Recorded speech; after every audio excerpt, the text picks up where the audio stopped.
Beautiful, bouncy, vivacious locks. You know, the ones that look like you just stepped off the set of a Pantene commercial? Except you, A, have absolutely no idea how to achieve the look, even though you've curated a Pinterest board of swoon-worthy hair inspiration and how-tos. Or B, put in a ridiculous amount of effort only to have your gorgeous curls fall out, leaving you with stick-straight hair in just a few hours. Does this sound like you, love? One of my favourite ways to inject a bit of sass into a so-so outfit or pep myself up on a day that I'm feeling, well, a little bit flat, is to make over my hair with some big bouncy voluminous curls that last until my next shampoo. Yep, that's right, gorgeous salon-worthy hair that lasts until my next shampoo, which is 3 to 4 days. I know, you're probably thinking, ew Shelley, that's so gross, but you'll learn quickly that dry shampoo is your new bestie. The secret? Curling your hair with a flat iron. Here's my secret formula on how to do it the right way. Step 1. Preparation. For the best results, start with clean, fresh hair. I've just shampooed my hair twice and conditioned with my trusty hairstylist, which is my favourite shampoo and conditioner. And as you can see, I now look like a thoroughly drowned rat, so now it's onto the products you'll need. Number 1 is a detangling spray, which is optional, and for those gals that have particularly tangly hair. 2 is a tangle teaser or a wet brush to prevent your hair from snagging. 3 is a root booster and also an optional product for those gals who like a little extra oomph at the roots. 4 is most important of all, a heat protectant. And 5 is the secret to the longevity of your curls, a style extender. Now onto the tools you'll need. First, a blow dryer with a concentration nozzle. Then a flat iron or a hair straightener with a rounded barrel. And lastly, 2 clips to section your hair away. I love a crocodile clip and a little squeezy clip. Let's begin by spritzing a little detangler through the lengths of the hair, avoiding the scalp area. Then take your wet brush or tangle teaser and gently brush that product through the lengths of your hair. Next, for a bit of extra ba-ba-boom at the roots, apply a volumizing spray or mousse. I like this one from Kevin Murphy called Body Mass. The next product is an absolute must. It's a heat protectant. I like this one from Kevin Murphy, which is called Young Again. It's an infused treatment oil which helps keep the frizz down on my hair. Now it's time for your secret weapon, your style extender. I love this one from Living Proof. It's called Prime and it's weightless, it's weatherproofing, and it saves time on your blow dry, which is awesome. Speaking of blow dry, that's step 2, dry time. For a reduced frizz and sleeker finish to your blow dry, use a dryer with a concentration nozzle. That's the piece that directs the air blown from the dryer into a more direct area. I like to begin my blow dryer using my fingers to rake through my hair. This is going to help get out the excess moisture before I then move on to my paddle brush and use that to get a much sleeker finish. While we speed through this process, I have just a couple of quick tips for you. Always use a blow dryer pointing from root to tip. This will stop the cuticle from being ruffled up and adding extra frizz to your hair, which nobody wants. Next, always keep your blow dryer moving, otherwise you could risk frying your hair.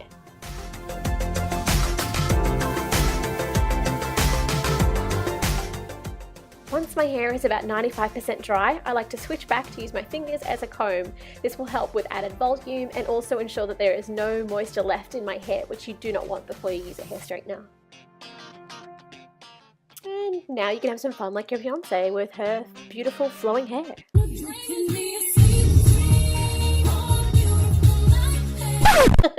Or maybe not. Brush out any tangles from your Beyonce moves and then you're ready to move on to step 3, which is style time.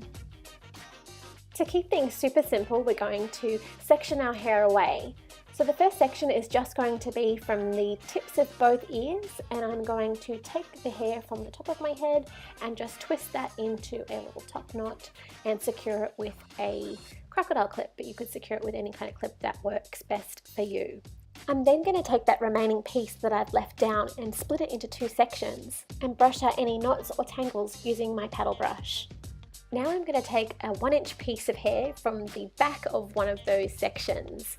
To keep things nice and sweet and simple, we're going to work from back to front to create this style, and we're just going to clip away that excess piece of hair to create this cool little hairstyle, which I'm sure you want to recreate. Now grab your hair straightener with your rounded barrel. As I said, a rounded barrel will give those nice big curls as opposed to a flat barrel which will put kinks in your hair that just don't look cute. I'm then going to twist my flat iron or straightener away from my face and turn it 360 degrees until the tail of that piece of hair is poking back out away from your face. Then gently pull your straightener down. If you get a little stuck, you can wiggle it from side to side. Otherwise, don't put too much pressure on it until you get to the very end. Grab that piece of hair. It can be a little hot, so just be careful. And then I like to twirl the hair to gently shape the curl and then toss it over my shoulder when I'm done. So it's super simple. 3 steps of twist, twirl, and toss. And now you can move on to the next piece. So again, take another approximate 1-inch section and then just smooth it out before you put your straightener or flat iron over the top. And again, you're going to twist that flat iron 360 degrees away from your face. Just make sure that you poke that tail underneath the hair that's attached to your head. Otherwise it can get a little tangled up. So go underneath and you can grab it from behind your ear, just like this. Then gently pull that straightener down the length of your hair. If you get a little stuck, you can wiggle it along, and I like to grab the end to give me a little more traction. Just be careful if you do this because it can be a little hot.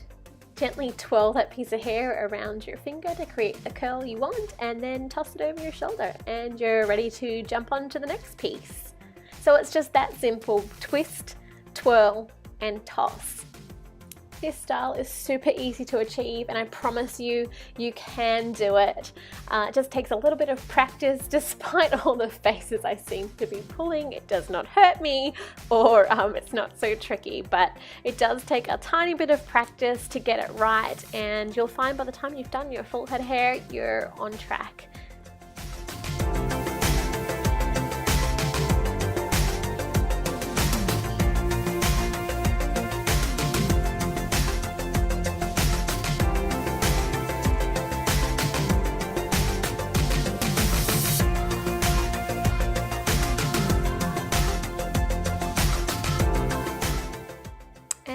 Here is what we've done with the first side complete, and now we'll jump over to the next side.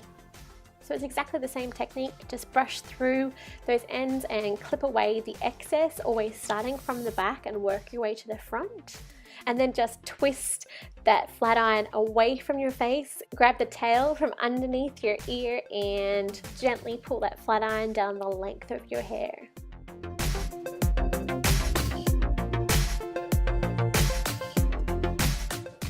Twirl that curl and toss it over your shoulder.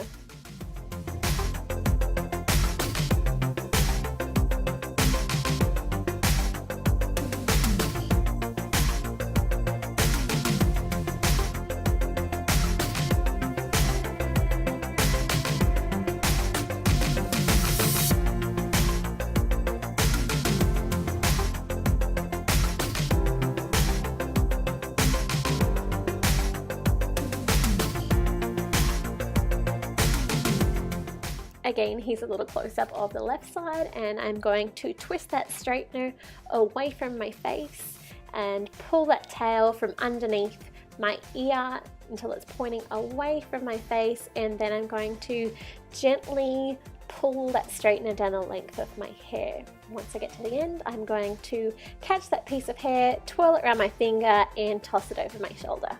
And we're done with our first section. As you can see, it's all bouncy and voluminous. Looks a little tight right now, but we'll come to that at the end. So it's now time to take your next section down, and I like to take it from about halfway up my forehead. Now, if you have thinner or finer hair, you might find that you can take larger sections. I generally have to do about 4 or 5 sections with my hair because it's quite thick. Again, just brush through everything before you begin straightening because you don't want any tangles or knots. And then you'll just continue with those pieces starting from the back that are approximately 1 inch each. Now, if you see any steam coming off my hair or looks like smoke, it's not smoke, it's just the product that's burning off my hair, which is why you need a heat protectant. especially when you're working with a flat iron, because these little gadgets are pretty darn hot. And I know with mine, which is a GHD, you cannot control the actual heat. So I would recommend, if you do have a straightener that you can control the heat, just dial it back a bit. It doesn't need to be on the highest heat unless you have particularly coarse, really curly hair that you're trying to smooth out. Now I'm going to skip ahead a little bit here and show you the back section, or the top of the back section, which makes you need to be a little bit of a contortionist to get there. So excuse the weird poses here, but it's exactly the same process. So you want to smooth that hair out and then twist the straightener away from your face. Gently pull it down the lengths of your hair, twirl that piece of hair around your finger gently, and then just toss it away.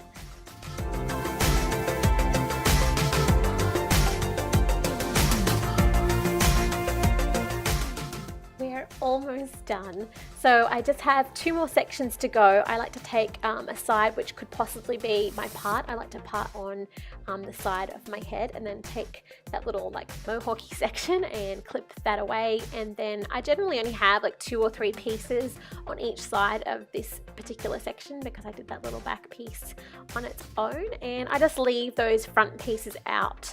I don't clip them away because I find they don't seem to really get in the way. But if they do for you, just again clip them up so that they're not getting in the way of you twisting that flat iron or straightener around.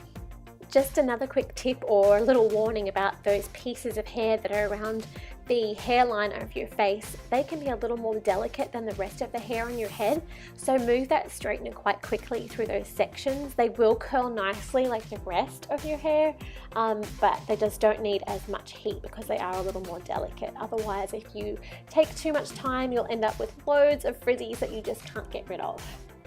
And yay, we've made it to our final section of hair.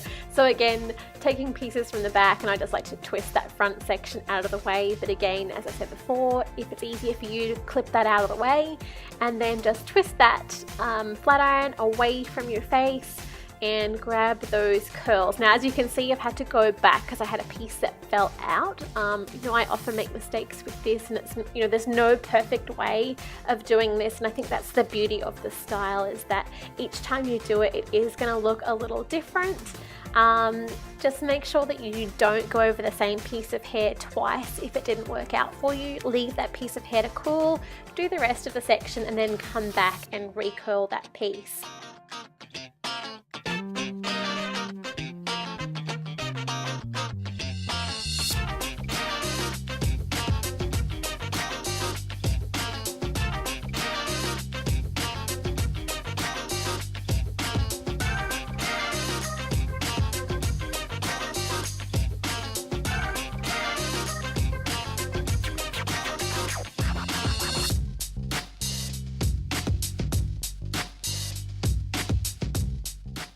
And we're done with the curling. Now, this may look a little too Shirley Temple-esque for you, which it totally is for me.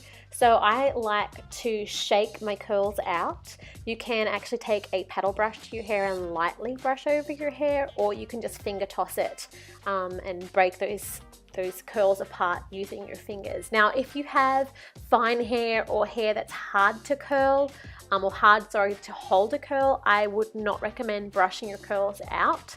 In fact, I'd recommend letting your curls completely cool before then tossing them or finger combing them. Just never use a brush on them. And especially if you are heading out to an event, I would totally leave them, whether you have thick hair or fine hair, to cool before you play with them at all.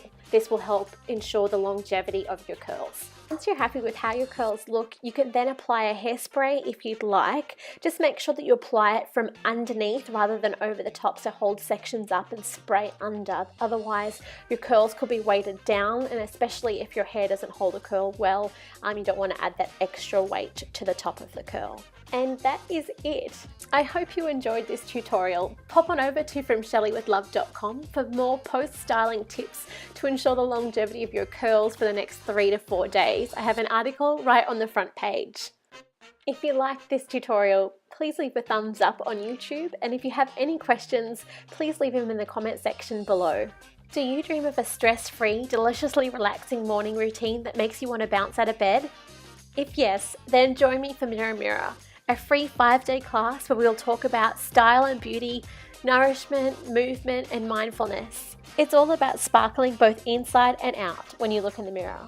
I'll leave a link in the description bar below as to where you can pick up your free morning makeover routine ebook. As always, thank you so much for watching, and I'll see you again next time.